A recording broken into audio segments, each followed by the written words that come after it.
Assalomu alaykum, hurmatli obunachilar. Navbatdagi velosipedimiz Vading Germaniya. Mana ketler, Vinuslarigacha ketler, faralarigacha ketler.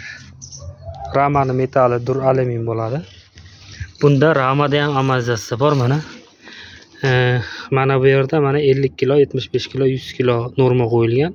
Kimda vazni qanaqa bo'lsa, o'shanga yarasha ligirovkaga qo'yib turib, siljiydi uni 3 taga siljiydi. Og'ir yengilligiga qarab siljitib, misol vazmga to'g'rilab olsa bo'ladi buni. Mana bu yerda ham amazasi bor. Yamani uncha yamani bildirmaydi. Vilkada ham amazasi bor. Razmeri 28 razmerda. Qasqonlarimiz 2 qavatlik, pistonlik, tur alyumin. Oldi generatorlar Shimano.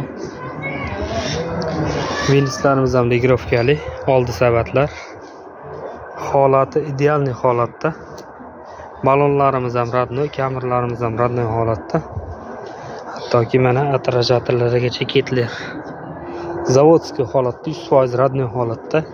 Pedallarimiz alyumin, tur alyumin. Baquvvat moshniy pedallarimiz uncha sinmaydi. Mana bu yerda mana o'zini plastmassalari ham bor mana. Unga ham ketlar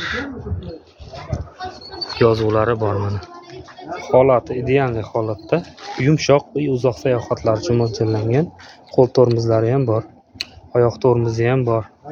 7 ta skorostli. 7 ta skorost. Holatlari idealniy holatda. Kimga shunaqa sifatli yaxshi velosiped kerak bo'lsa, pastdagi raqamlarga murojaat qilinglar. Like va podpiska bosish esdan chiqmasin.